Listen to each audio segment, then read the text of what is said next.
अस्सलामुअलैकुम। आज की इस वीडियो में हम कुरैश के उस आखिरी वफ़द के बारे में बात करेंगे जो हज़रत अबू तालिब की खिदमत में पेश हुआ। शुएब अबी तालिब से निकलने के बाद अबू तालिब को बीमारी ने आ घेरा। इस वक्त उनकी उम्र 80 साल से भी ज़्यादा हो चली थी। इधर रसूलुल्लाह सल्लल्लाहु अलैहि वसल्लम हस्बे मामूल दावत और तबलीग का काम अंजाम दे रहे थे और हज़रत अबू तालिब पूरे दिलो जान से अपने प्यारे भतीजे की हिमायत और हिफाजत में लगे हुए थे। इसी मौके पर मुशरकीन ने सोचा कि अगर अबू तालिब का इंतकाल हो गया और उसके बाद हमने मोहम्मद सल्लल्लाहु अलैहि वसल्लम के साथ कोई ज़्यादती की तो बड़ी बदनामी होगी। अरब हमें ताना देंगे और कहेंगे कि उन्होंने मोहम्मद सल्लल्लाहु अलैहि वसल्लम को छोड़े रखा और उनके खिलाफ कुछ करने की हिम्मत ना की। लेकिन जब उनका चचा मर गया तो उस पर चढ़ दौड़े। इसलिए अबू तालिब के सामने ही मोहम्मद सल्लल्लाहु अलैहि वसल्लम से कोई मामला तय हो जाना चाहिए। लिहाजा कुरैश का वफ़द अबू तालिब की खिदमत में पहुंचा, जिसमें कुरैश के मुअज़्ज़िज़ तरीन अफराद उतबा बिन रबिया, शैबा बिन रबिया, अबू जहल बिन हशाम, उमैया बिन खल्फ, अबू सुफियान बिन हर्ब वगैरह कुल मिलाकर 25 अफराद थे। उन्होंने अर्ज़ किया, ए अबू तालिब, हमारे दरमियान आपका जो मर्तबा और मुकाम है वो मोहताज तारुफ नहीं। हमें लगता है कि आपके ये आखिरी अयाम हैं और बीमारी ने आपकी कमर तोड़ दी है। आपके भतीजे से जो हमारा मामला चल रहा है वो भी आप जानते हैं।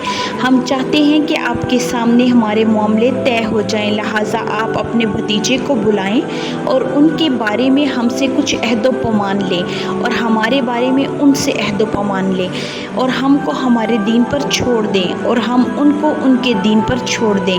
कुरैश की इन बातों पर अबू तालिब ने रसूलुल्लाह सल्लल्लाहु अलैहि वसल्लम को बुलवाया।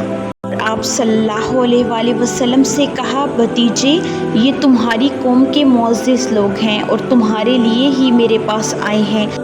ये चाहते हैं कि ये तुम्हें कुछ अहद व पैमान दें और तुम उन्हें कुछ अहद व पैमान दे दो।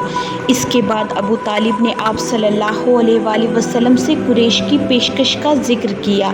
जवाब में रहमत आलम सल्लल्लाहु अलैहि वसल्लम ने इरशाद फरमाया, आप लोग सिर्फ़ एक बात मान लें जिसकी बदौलत आप अरब के बादशाह बन जाएंगे और अजम आपके ज़ेरे नगी होगा और आपको जिज़िया देगा। कुरैश आप सल्लल्लाहु अलैहि वसल्लम की इस बात को सुनकर हैरानी में पड़ गए कि सिर्फ़ एक बात जो इस कदर मुफीद है उसे कैसे इनकार करें। आखिरकार अबू जहल ने कहा, अच्छा बताओ वो बात क्या है। तुम्हारे बाप की कसम, ऐसी एक बात क्या 10 बातें भी पेश करो तो हम मानने के लिए तैयार हैं।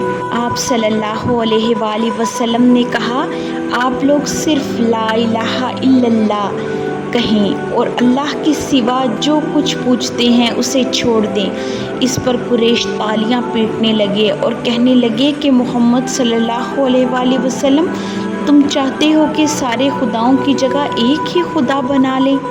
वाकई तुम्हारा मामला बड़ा अजीब है। फिर कुरैश आपस में एक दूसरे से बोले, खुदा की कसम, ये शख्स कोई बात मानने को तैयार नहीं। लिहाजा चलो अपने आबाओ अजदाद के दीन पर डट जाओ, यहाँ तक कि अल्लाह हमारे और इस शख्स के दरमियान फ़ैसला फरमा दे। वीडियो को एंड तक देखने का बहुत शुक्रिया। कल की वीडियो में हम रसूलुल्लाह सल्लल्लाहु अलैहि वसल्लम की मक्की ज़िंदगी के मज़ीद पहलुओं के बारे में बात करेंगे। अगर आपको आज की वीडियो पसंद आई हो तो लाइक, शेयर, कमेंट और सब्सक्राइब ज़रूर करें और घंटी के निशान को दबाएं ताकि आपको आने वाली वीडियोस की अपडेट्स बर वक्त मिलें।